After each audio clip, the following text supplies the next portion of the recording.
as true with just about, or not just about, with all of our speakers here. If we would list their credentials, it would take up the whole time.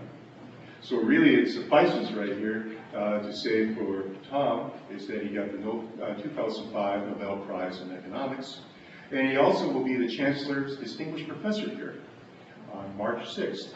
So we'll have a second time to hear Tom.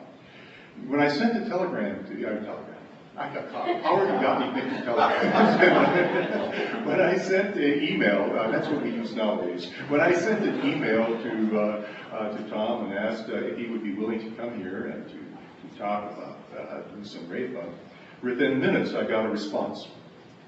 And the statement was, even if the conference were on the other side of the world in Shanghai, I would be there right away. So with that, Tom.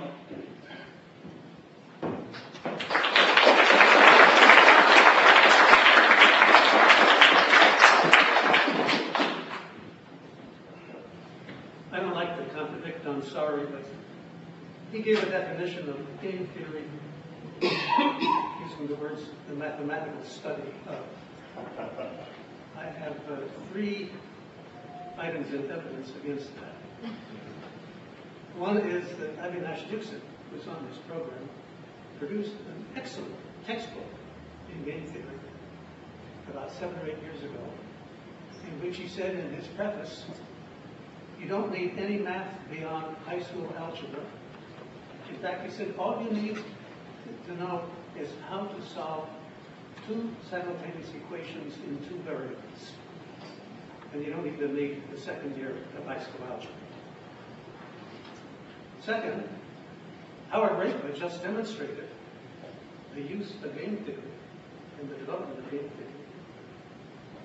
No mathematics, not even arithmetic. All you had to be able to do was tell whether 10 is larger than 8.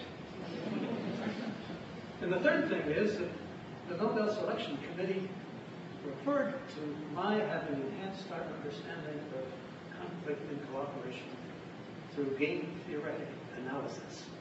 And it's clear from what the audience was told in Stockholm when I was there to receive my prize that the 2 items that most impressed the selection committee were things I wrote before I read Games and Decisions. So if I'm a game theorist, it's not the mathematical study.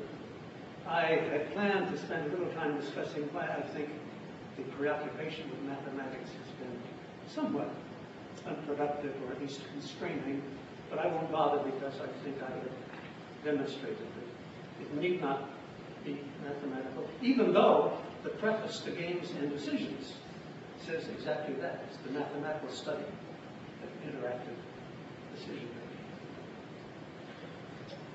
I was going to begin by saying that the Lucid Raper book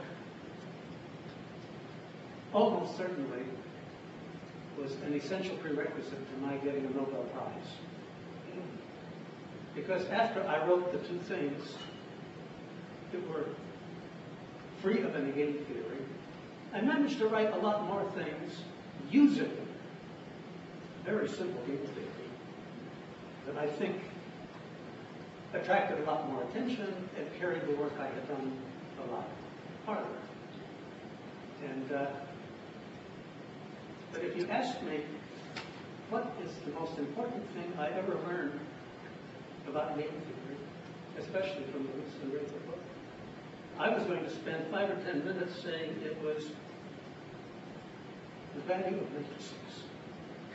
How much the use of matrices can teach you. And I was going to say, and I'll pursue this a little bit later, that matrices are terrific at identifying situations. They are not so terrific at identifying solutions. And I'm going to argue later on that I think defining a puzzling game theoretic situation is best done with as much abstraction as possible. And finding a solution is best done by studying all of the contextual details that may help arrive at either predicting a solution or choosing your solution if you are involved. I don't have to tell you how important matrices are because Howard Rinker just got to demonstrate that matrices are, I think he said or would have said, essential to understanding some of these situations that he drew upon. And I found them absolutely essential in my own thinking. I think I once invented the concept of the probabilistic threat. And I won't go into it except that I couldn't have worked it out without matrices. I learned by simply using matrices that I could identify what usually is meant by a promise or a threat or a combination of promise and threat or an unconditional commitment by defining it as deliberately reducing some of your own payoffs in the matrix.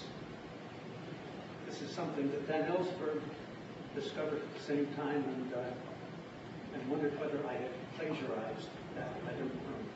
Again, I hadn't. You will probably remember that next week.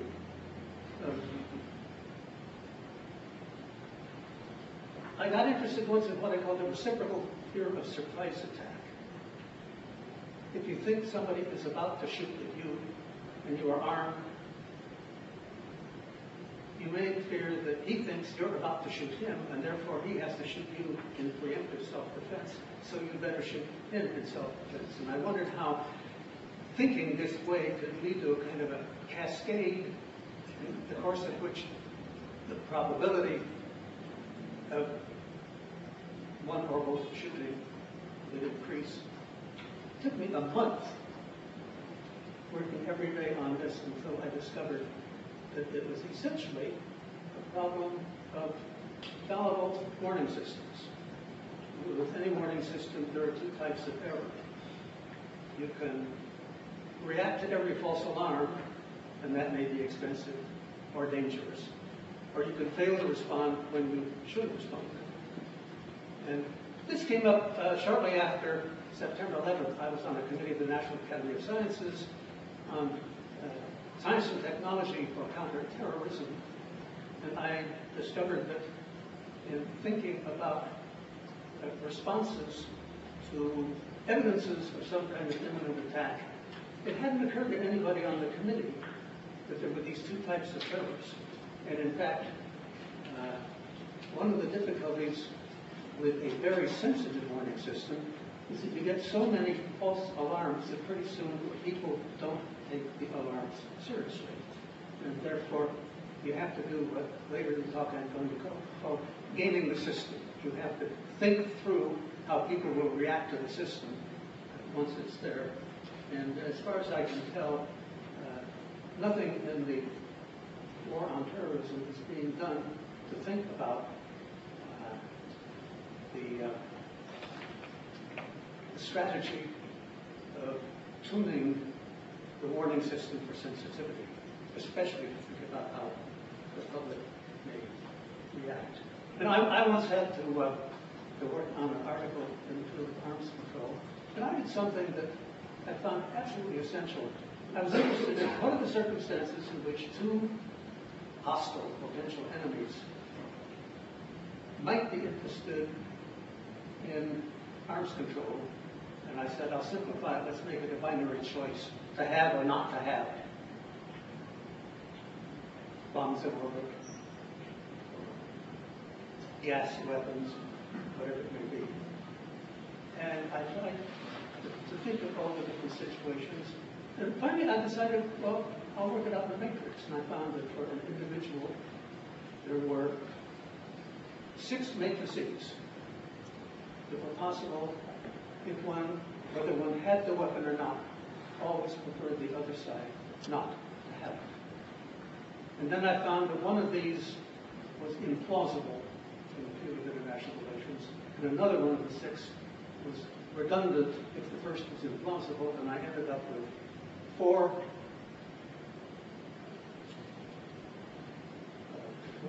configurations of payoffs in a matrix for one party, and the same 4 for another, and I ended up with 16 matrices, 4 of which were symmetrical, And then it was possible to ask in each case, a little the way Howard was asking here, in which of these 16 matrices would it be possible to have an agreement to ban the weapon? In which of these matrices would it be possible only if you had an enforceable agreement? In which of these matrices is it possible that one party can determine the outcome by that party's choice? That's where the other side might be, if and only if. And I looked at what are the results of uncertainty and misunderstanding. What is the role of deception and secrecy? And I could easily do this because I have all 16 matrices right there in front of me. I must tell you that this was just about to be published in a very distinguished journal, which I shall not name. And the editor, who was a good friend of mine, phoned up and said, "Tom, we love your article. It's the first detailed examination of the prerequisites of any kind of arms control thinking between the two nations. But you'll have to eliminate the matrices." I said, "Come on, nobody can understand it. I can't even understand it without the matrices." He said, "That's all right. I'd rather have my readers confused than intimidated." Well, I later published it with the matrices. But, anyway, my interest, I think if one were to identify how I am different from most game theorists, is most game theory, and you get this if you read Bruce and Draper, but I think you get it in most game theory books. Not, I think, in Avinash Dixon's textbook. But it's the question of how do two or more parties arrive at consistent expectations so that they can arrive at equilibrium choices. I think my interest from the very beginning was how would game theory to study how to influence a party, or how parties try to influence each other. What is the nature of a promise? What is the nature of a threat? What is the nature of commitment? What is the nature of cutting off communication or establishing communication? What are the problems of identifying yourself to make your value system known?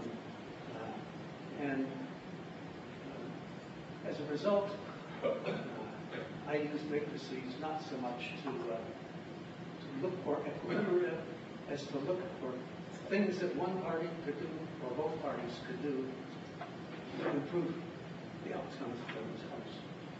And for this, I tended to look at what are the cultures in which a promise is believable or a threat is believable. For example, I was at a conference a few years ago, and it was a very interesting study that could be summed up. If you insult the Southerner, you're more likely to get hit than if you insult the Northerner. But at least as recently as 20 years ago, the Southern culture was such in the United States that your honor was at stake. And if you didn't respond with some violence to a deliberate insult, people drew inferences about your sense of honor, your sense of social obligation. And they even traced it back to the fact that the Southern states for a longer time remained small-scale agriculture, and if you're a small-scale farmer, almost all of your property is available to be stolen by anybody who can come on your land, and you have to treat any incursion as potentially inimical and be ready to shoot first. Well, from that, but then they tested and found that just as everybody uses university sophomores Ames testing, they found ways to have innocent people find ways to implicitly to insult people from different cultures and look at the response. Okay, culture is important. All kinds of institutional arrangements, including legal arrangements, exchange of hostages, putting up something in a pawn shop so that they know that they can trust you to return the money you borrow. What are the traditions? And to what extent can you call on a deity? When will it be believed that if you call on a deity, you're obliged to do as you promised or threatened? And here I have an example about what I meant by context in finding a solution. I had to give a talk, a little half-hour talk on game theory in Tehran at a university a couple of weeks ago. And they wanted me to explain what game theory was, and I said, well, game theory is about the problems faced by two or more people when they have decisions to make, and their preferred outcomes depend on the decisions that both or all of them make, and they have different interests or preferences among the outcomes. And I said, when the Nobel people said on cooperation and conflict by game theory, I said, you all know what cooperation is, you all know what conflict is, you don't know what game theory is, and that's, I'm going to give you an example. I said, suppose two cars are approaching an intersection at right angles to each other at speeds such that if neither slows down, they are bound to collide. That's a situation that is very easy to define in the abstract. You may need a little bit of quantitative description in terms of the speeds or their relative speeds and so forth. But I said, it's easy to define the problem. Now, what's the solution? At least one must slow down. If both slow down, that's not a perfect solution, but at least it avoids immediate impact. If they both slow down, then they still have to decide who speeds up first. If they both stop, they have to decide who goes. I said, the best thing is for one to recognize that it is the one to maintain speed and let the other slow down. Now, how do they solve that problem? The solution has to be asymmetrical, symmetry. And I said, I love the way Howard described it, I said, first, you look for a dominant choice. If one car is going so fast that it couldn't avert collision by slowing down in time, and if both parties recognize that, then it's clear that the other car has what lawyers call the last clear chance to avoid collision. And that car slows down. The faster car gets pulled the right way. What are some other possibilities? Not dominance this time. Maybe there's a clue. Suppose one car is a brand new $150,000 Bentley, and the other is a 1991 Chevy pickup truck. You might say the Bentley driver will be much more risk averse than the Chevy driver, because if their speeds are not such that bodily injury is involved, but only damage to the cars, the Chevy probably can take another few dents and scratches without even noticing it, and the Bentley becomes marred for the first time. And that might mean the Bentley slows down, and the Bentley driver is motivated to slow down.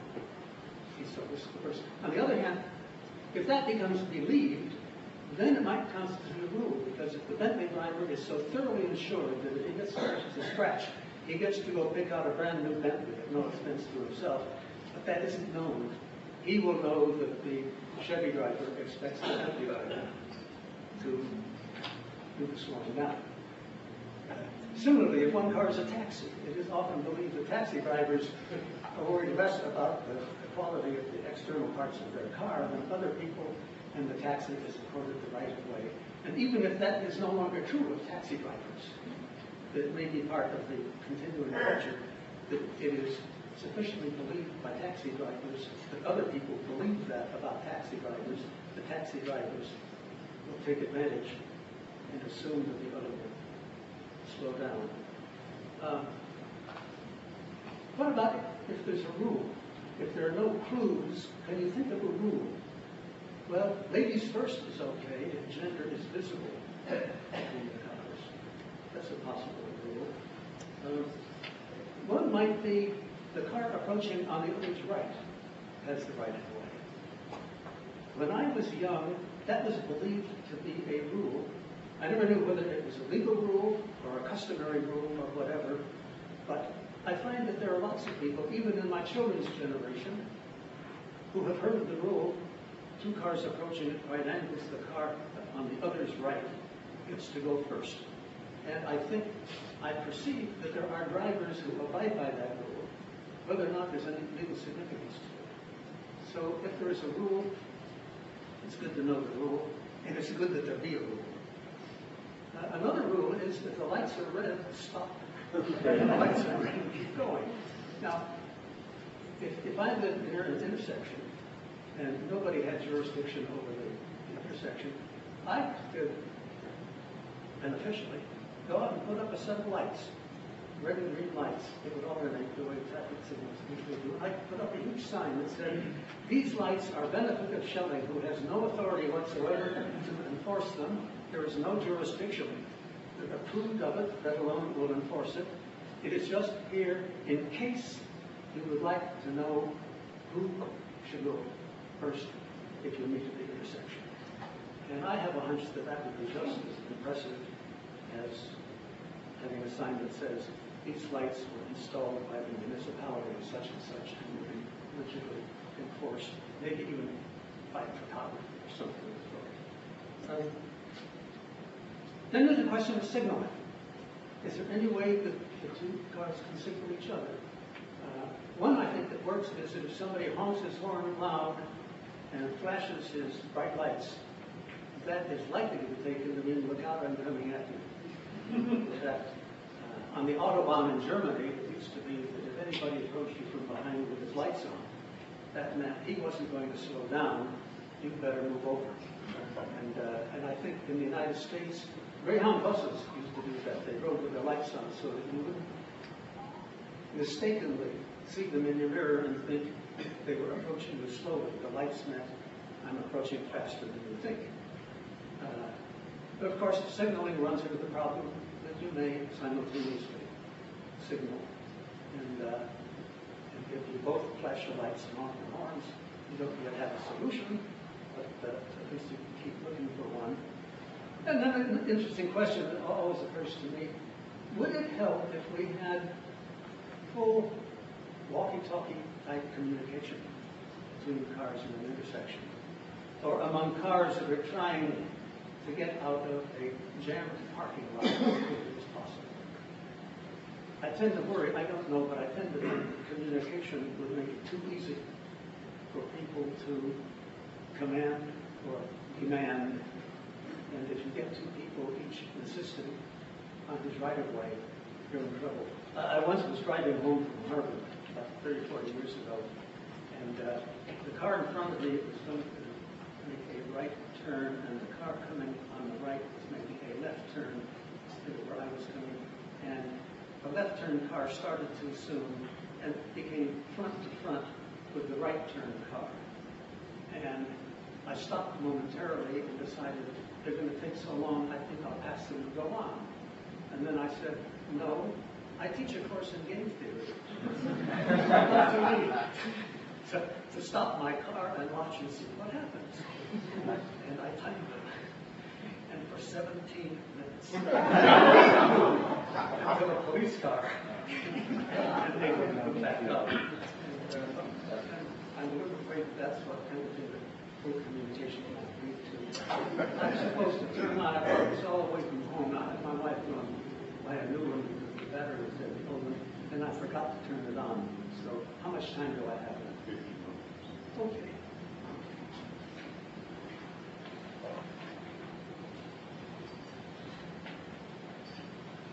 One of the things I worked on was this question of the tipping phenomenon, the tipping point, critical mass, and so forth.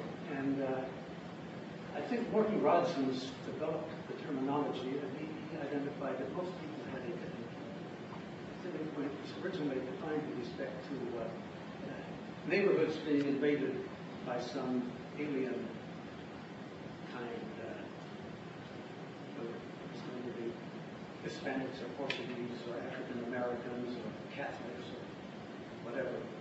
And it was my job to work out not so much the individual tipping points of individuals, but whether if you knew the tipping points of individuals, you could put together an analysis, an algorithmic analysis, that would show you where a cascade would begin and the process essentially unravel until it was a solid place.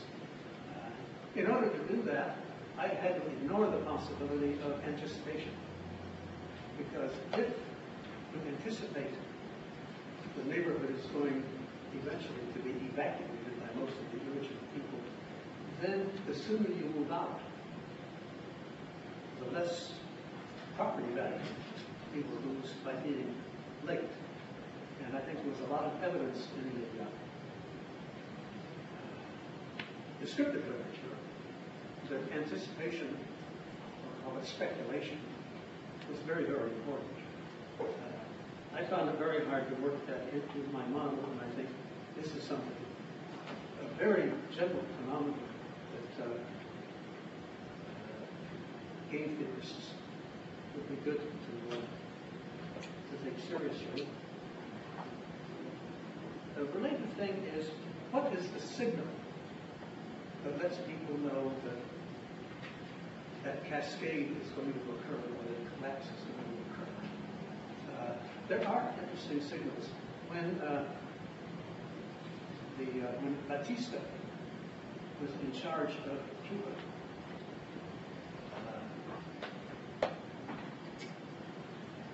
there was a moment when his troops refused to fire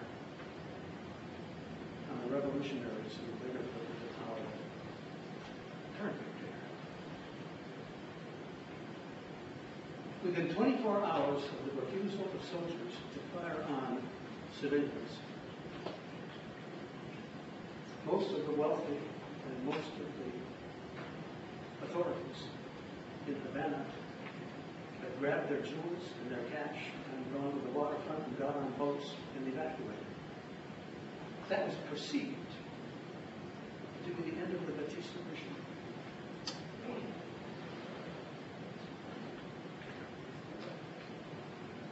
Something similar happened in Algeria when Charles de Gaulle came into power. The paratroopers, the French paratroopers in Algeria, were threatened to invade Metropolitan France. And de Gaulle ordered that all the runways on all the major airports be filled with automobiles and trucks.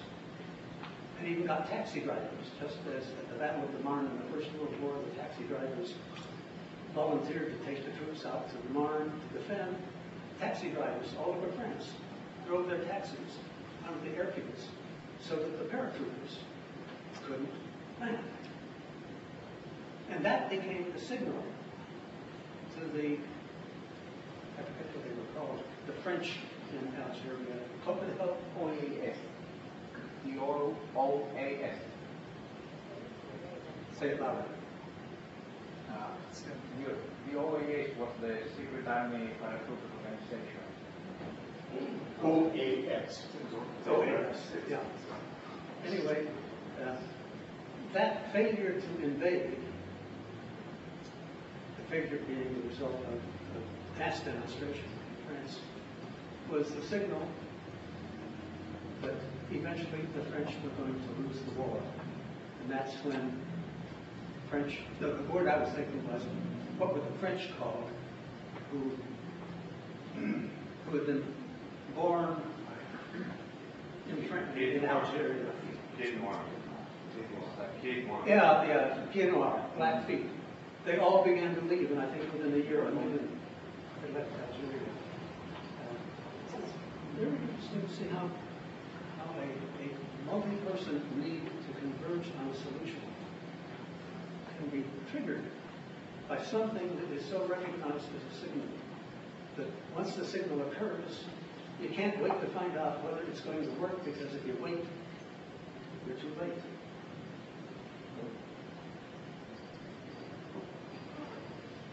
Finally, I just want to say a few words about rationality.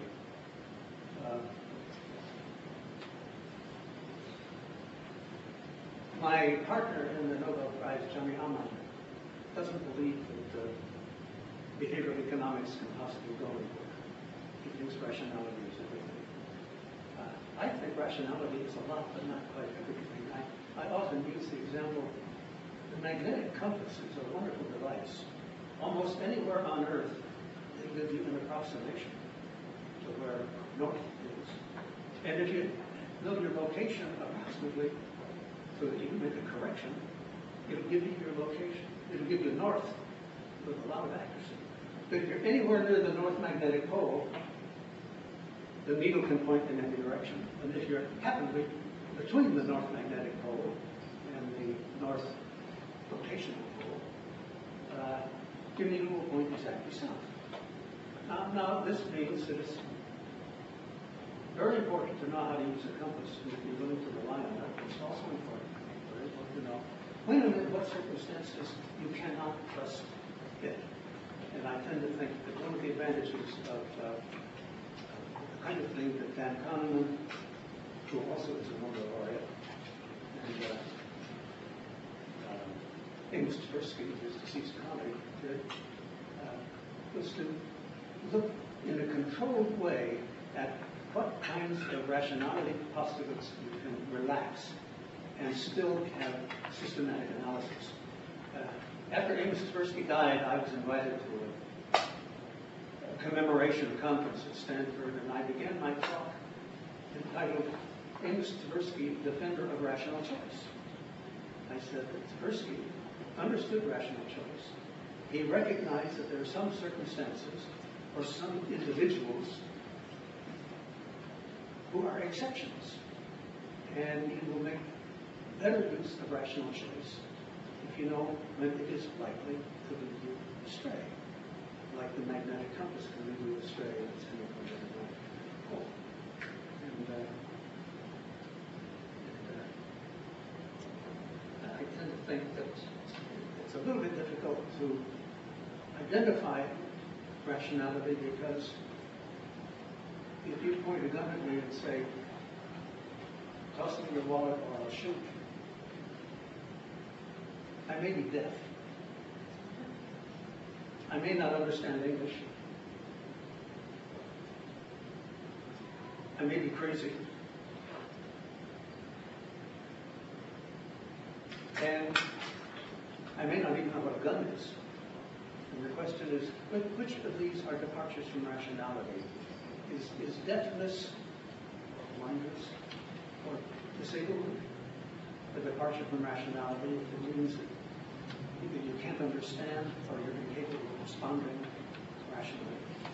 And I think that to some extent, looking at the inability to comprehend is sort of like the inability to hear in the first place. And I think there are interesting cases of controlled relaxation of rationality. I'll give you a couple of examples. During the Formosa crisis in 1955, President Eisenhower authorized the transport of nuclear artillery shells and the appropriate artillery to the island of Formosa. And this was done openly. At the same time, he sent, this is a name that won't mean much to most of you, he sent Curtis LeMay, head of the Strategic Air Command, to Formosa. I have a hunch that was intended to say, I, the President, no longer have ultimate control over nuclear weapons on Formosa. A gung-ho Air Force general is there. Presumably, there was no purpose for sending him except that there was no charge. And it was interestingly, when the French made their final decision to develop what they called the force de frappe, their nuclear weapons bombing force, there was a proposal in the French Parliament, a very interesting proposal. It was to give ultimate authority, command over their nuclear bombing force to the military commander of the bombing force, to take it out of the hands of the president and to take it out of the hands of the parliament to declare war. And the idea was explicitly said, these are the people most likely to use nuclear weapons if the Soviets ever tried to invade. And we can't trust the parliament, we can't trust the president, we can't trust the people to support the president, but we can probably trust the head of our force de frappe to take it seriously. And that was to enhance the credibility of their threat. Final point about utility. Everybody seems to agree that there's no good way to compare utilities interpersonally. I think one of the faults of a lot of game theory is that it assumes that utilities can be known. There's a famous passage in Fernando Morgenstern about somebody has a house to sell for $10,000. The two potential buyers for the reservation prices of $15,000 and $25,000 apiece. And the interesting game theoretic conclusion is that the person who will be willing to pay $15,000 for the house can go to the person who's willing to pay $25,000 and say, I'll stay out of the market, and maybe you can get the house for less than $15,000 if I don't make a bid.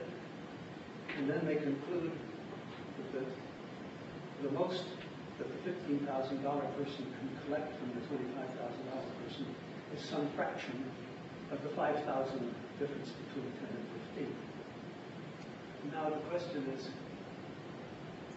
is there any way that the $25,000 buyer can have access to the reservation price of the $15,000 buyer? Or, if I show up and go to the $25,000 buyer, forget how I might have learned that he was going to pay $25,000, I show up and say, I like that house. I'm going to offer $24,000. I don't have any interest in the house. How does he know that? One of the real problems is not only that it's hard to know somebody's values. It's particularly hard if, let us say, you're the father of a kidnapped son trying to decide how much ransom you would require if you were the kidnapper. It's hard to introspect into somebody's values that are totally different. But it's very often terribly important to be able to reveal the truth when you have no way to reveal it. We, the USA and the USSR, spent several years working on a test ban. And it took several years eventually. And before they got it, they actually broke off negotiations and had it begin. Because there was no way for the Soviets to persuade the Americans or the Americans to persuade the Soviets that they weren't testing nuclear weapons, small nuclear weapons underground. And they were haggling over how many on-site inspections of seismic events it would take. It turned out that small nuclear weapons underground provide the same kind of signal as a very small earthquake. And there were about 300 or 400 such events in the Soviet Union every year. And here was a case in which it's like the person who is tortured for secrets that he doesn't know. Or it's like, how do you prove you have no weapons of mass destruction if you have no weapons of mass destruction? And if it is believed technologically possible to keep it hidden, if you did have such a thing. And I think here there are a lot of interesting, what I would call them, game theoretic issues that are very seriously needed. I would propose, for example, that game theory can have a lot to say about the value of torture, the value of polygraph examination, about the question of can people game the system? If torture is believed as is widely alleged, I don't quite believe it, it's widely alleged, but torture doesn't ever give you useful information. Question might arise, if you're not allowed to torture, can you make them believe that you're going to torture? You can go through the motions of having somebody scream with pain down the hall so that they know what's in for them. If you get the secret that way, is that ethical and legal? I don't know, but I think it's not a sufficient examination. What are the ways in which, if somebody wants you to believe the truth, he can verify what the truth is, so that the person who doesn't really know the answer, the question you're asking, or something, how can you make you believe it? Well, I think I've used up my time, and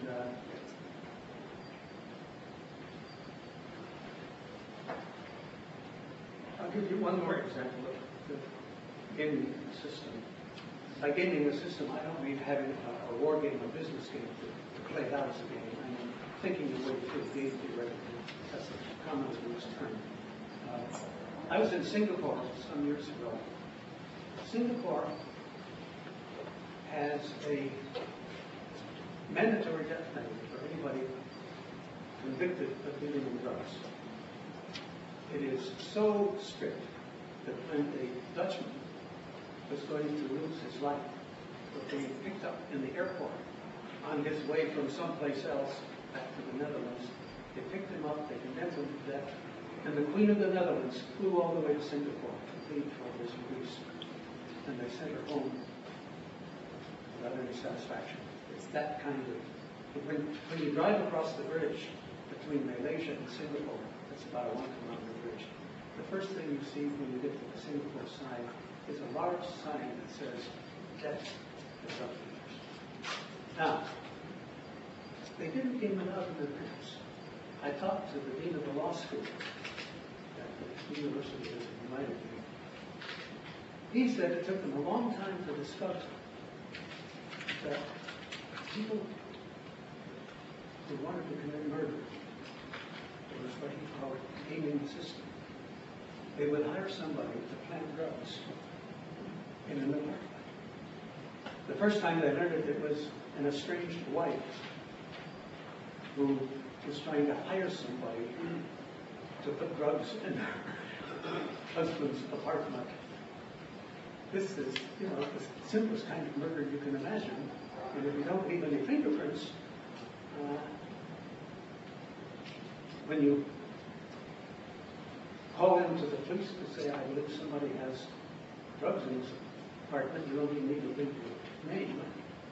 And he said, it was a long time before they discovered this was a very, well, maybe not so very good, a very ordinary way to decide to put somebody away who we would like to see dead. And he said that they had not thought through what are all of the ways that savvy people can take advantage of this particular law for unethical, immoral, or unsocial kinds of behavior and activity.